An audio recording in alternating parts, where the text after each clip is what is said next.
Hello and welcome friends to my new programming channel. We are learning Python. We will make programming simpler for you. अब हम पहुंचे हैं अपने 5th video में जिसका नाम है फंक्शंस एंड प्रोसीजर्स। इसी वीडियो में हम एक और पाइथन का कॉन्सेप्ट भी पढ़ेंगे, म्यूटेबल एंड इम्यूटेबल।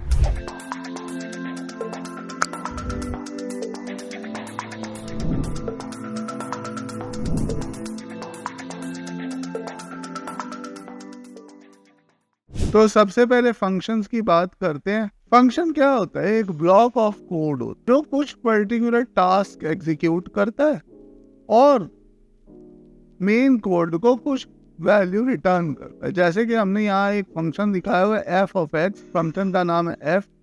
वो इनपुट आर्ग्यूमेंट लेता है एक्स और जो भी इनपुट आर्ग्यूमेंट आए उसमें से 5 कम करके वैल्यू रिटर्न कर देता है। तो 5 कम करने का फंक्शन है।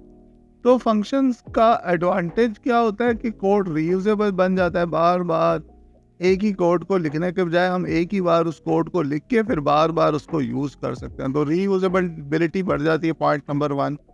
पॉइंट नंबर 2, मॉड्यूलैरिटी बढ़ जाती है, इजी टू मेंटेन हो जाता है कोड।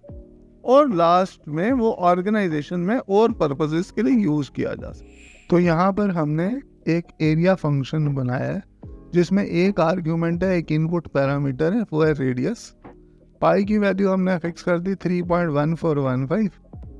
तो रेडियस दिया हुआ एरिया हम कैलकुलेट कर लेते हैं पाई आर स्क्वायर के फेमस फार्मूले से। सर्कल का एरिया फिर रिटर्न कर देते हैं। तो फिर हमने लिखा प्रिंट एरिया 4। तो 4 सेंटीमीटर रेडियस का एरिया निकाल के हमें फंक्शन दे देगा। तो ये है हमारा फंक्शन। अब कई लैंग्वेजेस में फंक्शन में बिगिन और एंड होता है जिससे कि लैंग्वेज कंपाइलर को पता चलता है कि फंक्शन कहाँ से स्टार्ट हो रहा है, कहाँ से एंड हो रहा है। लेकिन पाइथन में कोलन के बाद का पार्ट जो है वो कोलन से पता चलता है कि फंक्शन का बॉडी स्टार्ट हो रही है। एंड कैसे पता चलता है, ये थोड़ा एक कॉन्सेप्ट है जो हम बताएंगे आपको। एंड जो है वो पाइथन गेस करता है इंडेंटेशन से। इंडेंटेशन मतलब जो शुरुआत में हम स्पेस देते हैं ना, जैसे यहाँ एरिया में जहाँ पर हमने लिखा area is equal to pi into radius, वहाँ पर हमने 4 कैरेक्टर्स की इंडेंटेशन दी हुई है। 4 कैरेक्टर्स ब्लैंक स्पेस डालने के बाद फिर एरिया लिखा, तो वो थोड़ा राइट में अंदर की तरफ घुसा हुआ है। तो रिटर्न भी फिर वैसे ही लिखा है। तो पाइथन समझ जाता है कि ये फंक्शन की बॉडी है, इसमें 2 लाइनें हैं, area is equal to pi into radius और रिटर्न वाली 2 लाइन्स इसमें हैं। जैसे ही इंडेंटेशन वापस अपने ओरिजिनल लेवल पे आती है वो समझ जाता है कि अब मेन प्रोग्राम स्टार्ट हो गया और फंक्शन ख़त्म हो गया। फंक्शन के बाद हम चलते हैं प्रोसीजर। तो प्रोसीजर क्या करता है? ये भी कुछ टास्क एग्जीक्यूट करता है लेकिन ओरिजिनल कोड को कोई वैल्यू रिटर्न नहीं करता। तो ये भी एक ब्लॉक ऑफ कोड ही है कुछ इंस्ट्रक्शंस के साथ। तो ये इसको कहते हैं प्रोसीजर। 1 बाय 1 स्टेप्स को एग्जीक्यूट कर। तो आज हम आपको एक सिंपल सी मैजिक ट्रिक करके दिखाएंगे जो आपने अपने फ्रेंड्स के साथ की होगी बचपन में। इसमें हम आपको बोलेंगे कि कोई भी एक नंबर सोच लीजिए, पहले उसको 2 से मल्टीप्लाई कर दीजिए, फिर 2 ऐड कर दीजिए, फिर 5 से मल्टीप्लाई करके फिर 5 ऐड कर दीजिए। जो भी आंसर आया आप उसको हमें बता दें। तो आंसर आया अगर आपका 65 फॉर एग्जांपल, तो हम आपको बता देंगे कि आपने 5। इसको करने के लिए एक सिंपल सी मैजिक ट्रिक है जो मैथमेटिक्स है। लास्ट नंबर को डिलीट कर दो। तो 65 आया, 65 में से 5 को डिलीट कर दो, 6 बच गया। 6 में से 1 माइनस कर दो, 5 आ गया। तो 5 आपका नंबर होगा जो आपने सोचा। तो यहाँ हमने एक मैजिक ट्रिक के नाम से एक प्रोसीजर बनाया है। डेफ मतलब डिफाइन किया और उसमें एक पैरामीटर पास किया, वह है फाइनल नंबर। फाइनल नंबर में से हम फ्लोर डिवीजन कर रहे हैं 10 से। तो फ्लोर डिवीजन 10 से करेंगे तो वही काम हो जाएगा, लास्ट डिजिट ड्रॉप हो जाएगा। तो इसको ड्रॉप करने के बाद आपने आंसर में से -1 कर दिया और ओरिजिनल नंबर को प्रिंट कर दिया। तो यही मैजिक है, ये हम आपको अब करके दिखाएंगे।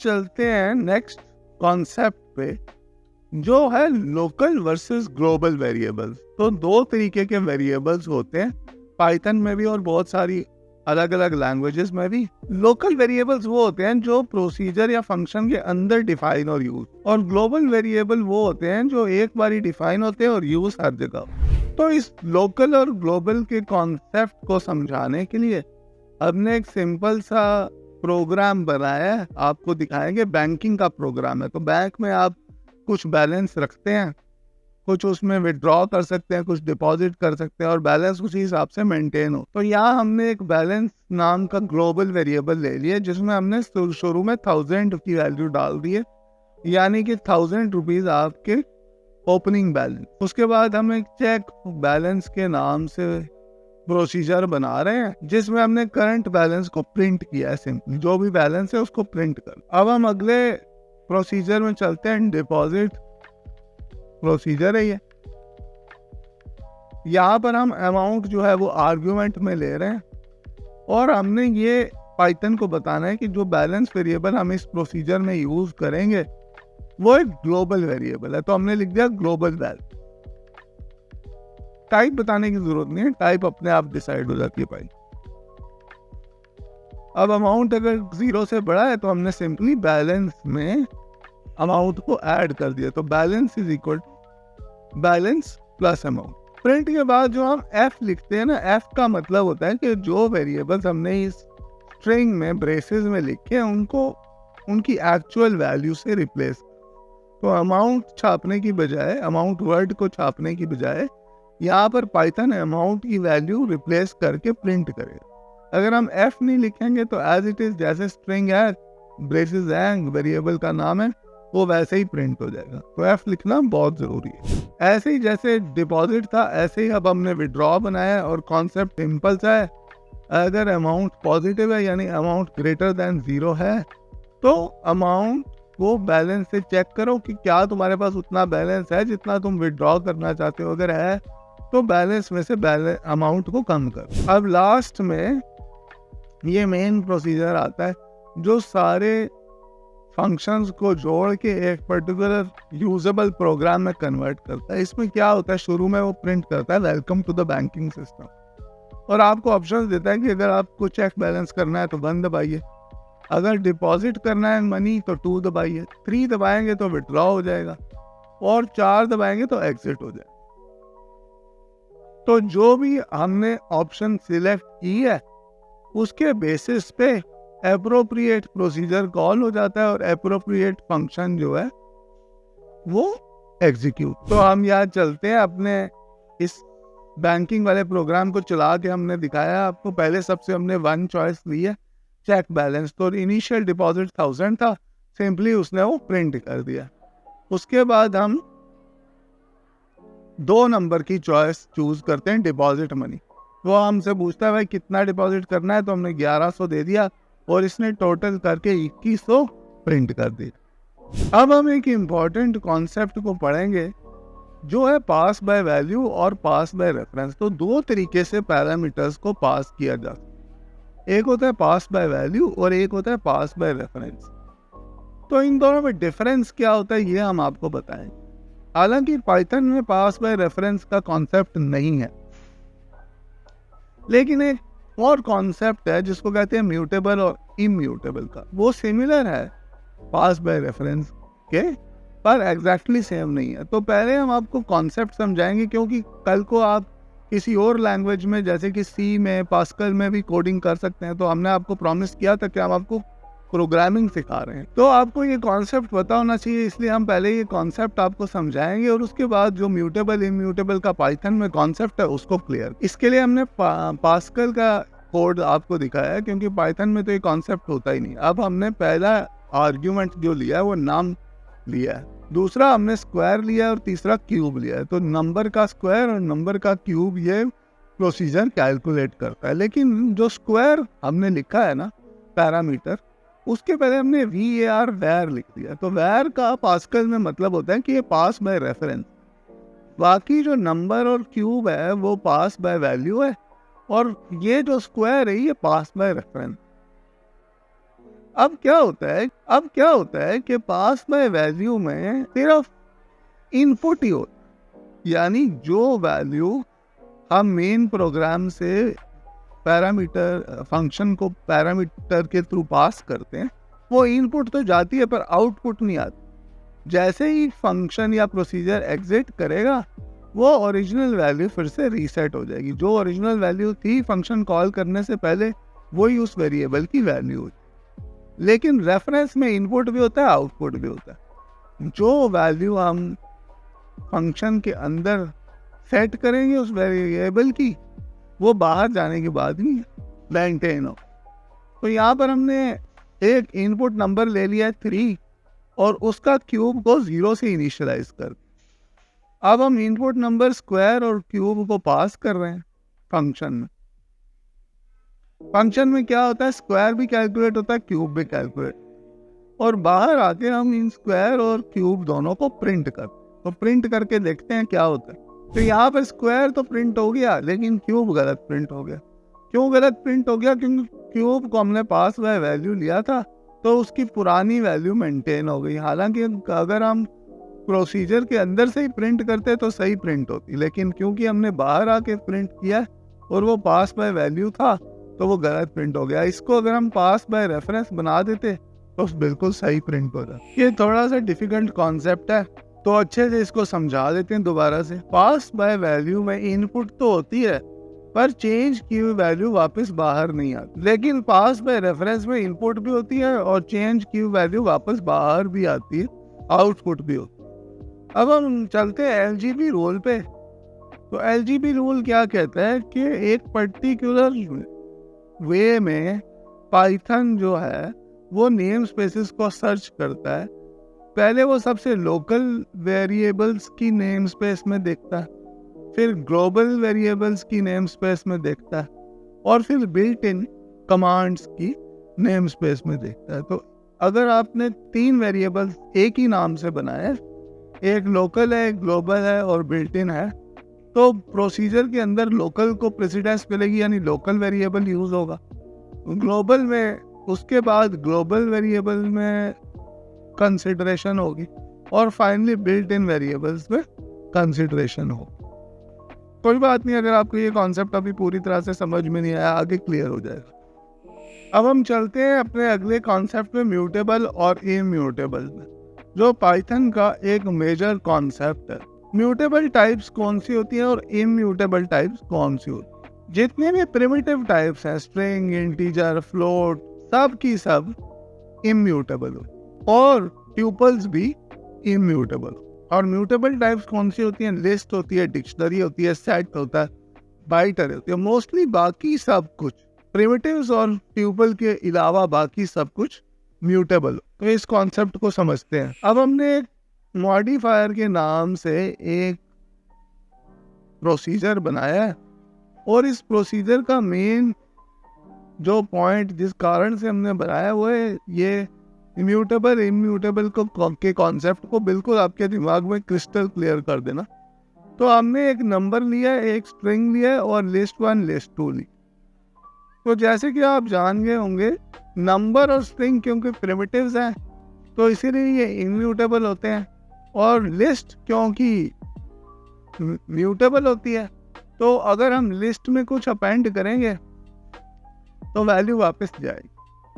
तो यहाँ पर हमने क्या किया, प्रोसीजर से बाहर हमने नंबर को 1 इनिशियलाइज कर दिया, स्ट्रिंग को हेलो बोल दिया और लिस्ट 1 और लिस्ट 2 दोनों को 1 2 3 कर दिया। और बिफोर की वैल्यू हमने प्रिंट कर दी। भाई बिफोर में ये वैल्यू थी कि नंबर की वैल्यू 1 थी, स्ट्रिंग की वैल्यू हेलो थी और लिस्ट 1 लिस्ट 2 की वैल्यू 1 2 3। उसके बाद हम मॉडिफायर फंक्शन को कॉल करते हैं और नंबर स्ट्रिंग लिस्ट 1 लिस्ट 2 को उसमें पास कर देते।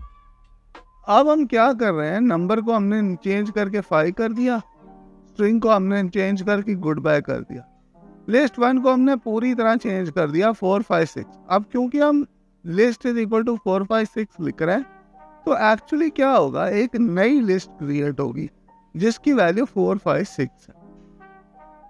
और ऐसे ही स्ट्रिंग भी नया क्रिएट हुआ है और नंबर भी नया क्रिएट।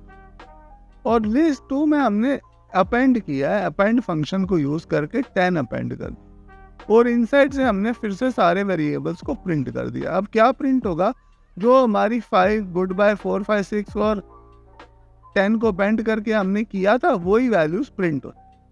पर मेन चीज ये है कि जब हम वापस बाहर जाएंगे और फिर प्रिंटिंग करेंगे, आफ्टर वाली प्रिंटिंग, तो फिर 1 प्रिंट हो जाएगा, दोबारा से हेलो प्रिंट हो जाएगा, क्योंकि ये सारे इम्यूटेबल थे। लिस्ट भी हमने नई डिफाइन करी थी, लोकल स्कोप में नई लिस्ट बनाई थी, तो पुरानी लिस्ट थी प्रिंट हो जाएगी। लेकिन हाँ, जो हमने अपेंड किया है वो पास बाय रेफरेंस में कंसिडर होता है, क्योंकि उसी लिस्ट में हमने अपेंड किया, नई लिस्ट नहीं बनाई, तो वो सिर्फ पास बाय रेफरेंस होने की वजह से चेंज होके बाहर भी प्रिंट। तो यही हम आपको दिखा रहे हैं यहाँ पर। ये देखिए, बिफोर में 1 हेलो 1 2 3 1 2 3 प्रिंट हुआ है, जैसा कि होना चाहिए था, क्योंकि पहले तो वैल्यूज वही थी। फिर इनसाइड से हमने जो चेंज करे थे, चेंजेस किए थे, वो सारे रिफ्लेक्ट हो गए हैं। हमारा 5 हो गया है, गुड बाय हो गया, 4 5 6 हो गया और 1 2 3 10 हो। लेकिन जब हम बाहर आते हैं दोबारा से वही वैल्यूज आ गई, क्योंकि ज़्यादातर चीज़ें पास बाय वैल्यू थी, तो 1 हेलो 1 2 3 वैसे के वैसे प्रिंट हो गए। लेकिन जो हमने अपेंड किया था, एग्जिस्टिंग लिस्ट में अपेंड किया था, वो ज़रूर चेंज होकर बाहर भी प्रिंट हुआ, क्योंकि लिस्ट जो थी वो म्यूटेबल थी। लेकिन अगर हम नई लिस्ट बना देंगे तो उसकी वैल्यू वापस नहीं आएगी। लिस्ट है तो म्यूटेबल, वैल्यू वापस आनी चाहिए, पर क्योंकि हमने नई लिस्ट बनाई थी तो उसकी वैल्यू वापस नहीं आई। लेकिन जब हमने पुरानी लिस्ट में चेंज किया तो वो चेंज रिफ्लेक्ट।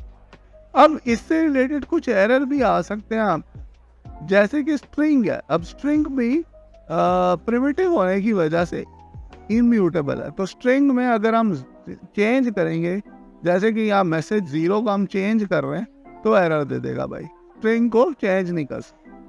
हाँ, नया स्ट्रिंग जरूर बना सकते, तो अगर हम नया स्ट्रिंग बनाएंगे यहाँ पर तो वो सही से प्रिंट हो जाए। ऐसे ही हम अगर ट्यूपल को चेंज करेंगे तो भी भाई एरर आ जाएगा, क्योंकि ट्यूपल भी इम्यूटेबल है, उसको चेंज नहीं किया जाए। तो यहाँ हम इस वीडियो के एंड तक पहुँच गए हैं। आई नो कि इस वीडियो में हमने काफ़ी सारे कॉम्प्लिकेटेड